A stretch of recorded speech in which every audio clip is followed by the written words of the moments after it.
Stigma is the combination of negative beliefs, emotions, and behaviors directed against a group of people.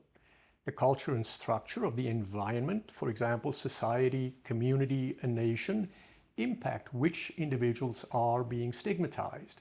Examples of arenas in which this occurs relate to mental health, race, religion, gender, and several others. It also impacts on how stigma is expressed, for example, being excluded from groups, withholding opportunities for promotion, termination, many others. Stigma is distributed in a multi-layered fashion, including structurally, socially, and individually. Self-stigma is a phenomenon that occurs when individuals internalize the negative attitudes and treatments they receive, and as a result, they also develop negative beliefs about themselves, and they can treat themselves poorly. Mental disorders, including addictions, are bona fide legitimate medical conditions. And those struggling with these conditions are not to blame, of course, for the condition. Yet they are held responsible for some of the consequences and, of course, for taking the responsibility to seek care and the necessary treatment. Mental disorders, especially substance use disorders, are highly stigmatized, especially in the workplace. There are some reports that suggest these individuals are often seen as lazy, unreliable, frightening, at fault for their condition.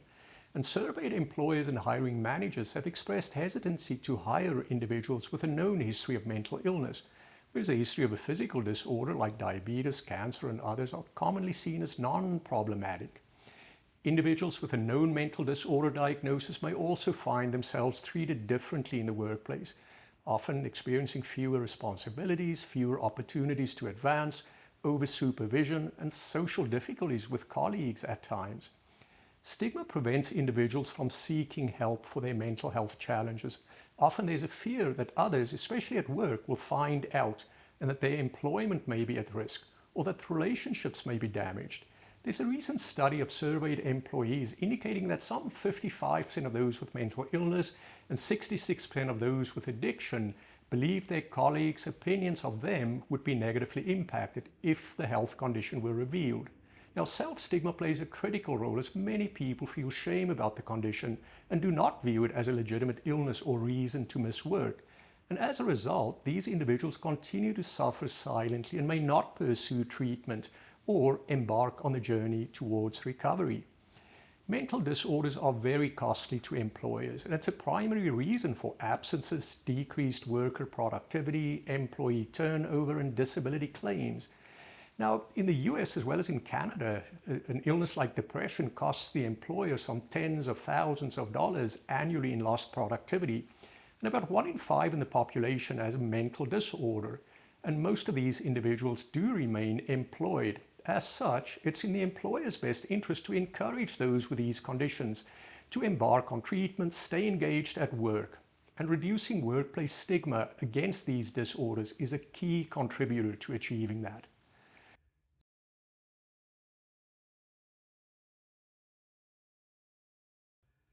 So what are the evidence-based destigmatizing interventions? Well, one, education, and this aims to replace misinformation with accurate information about a stigmatized group. These programs are readily available and relatively easy to implement in the workplace. However, they're often too narrow and they commonly target only one element of stigma.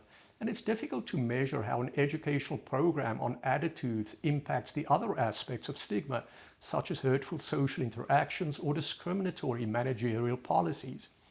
The second element here is contact. Now, these interventions involve connecting with individuals with a known medical condition. The purpose is to demonstrate that these individuals do not match the stereotypes.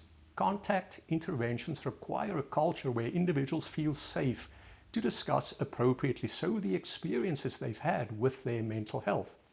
The third element is protest. Now, this has been used to decrease stigma publicly. Conflict, on the other hand, is not encouraged. Advocacy by concerned individuals or stakeholders can help destigmatize these disorders in the workplace.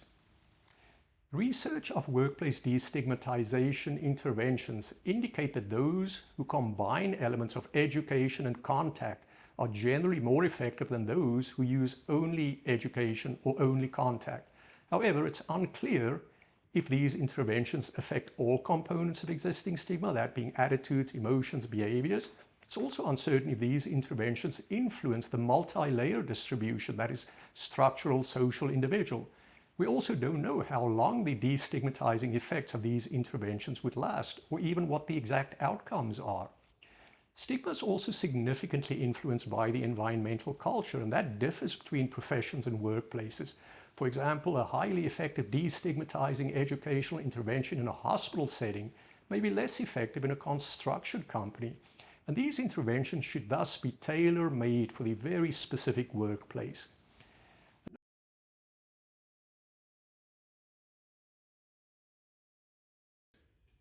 Another way to look at this, considering the complex nature of stigma to mental disorders in the workplace, a more holistic approach is taken that combines education, contact, and advocacy. And that's what's needed to destigmatize these specific conditions.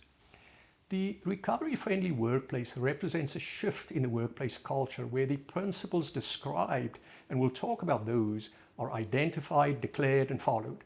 Number one, mental and substance use conditions are recognized as common. Anyone can be affected. Number two, recovery from mental illness is likely when proper treatment and care is taken. Number three, recovery as a strength should be celebrated, and individuals in the recovery should be valued.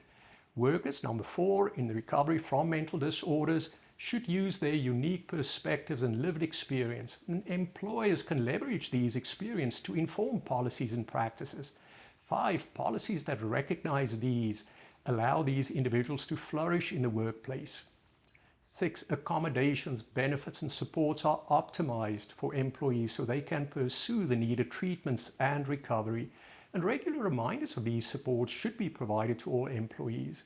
Next item is dedicated teams should be established at every level of seniority for individuals in the recovery to champion this workplace. Activities include creating appropriate recovery workplace policies, culture and support networks, as well as providing educational resources.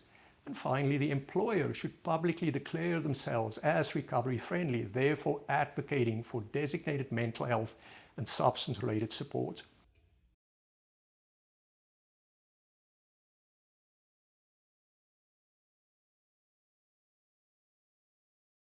Workplace stigma to mental and substance conditions prevents affected employees from pursuing recovery due to fear and shame of being exposed, as we said. And without pursuing treatment for these conditions, it may deteriorate, impacting their engagement at work as well as the profitability in the end, of course, and the productivity in the workplace. It's a highly complex and context-specific nature by which stigma impacts workplaces. Now, the recovery-friendly workplace is a multifaceted approach to stigma, and it includes education, contact, and advocacy. Those activities strive to shift the culture, and that is what's needed to combat workplace stigma.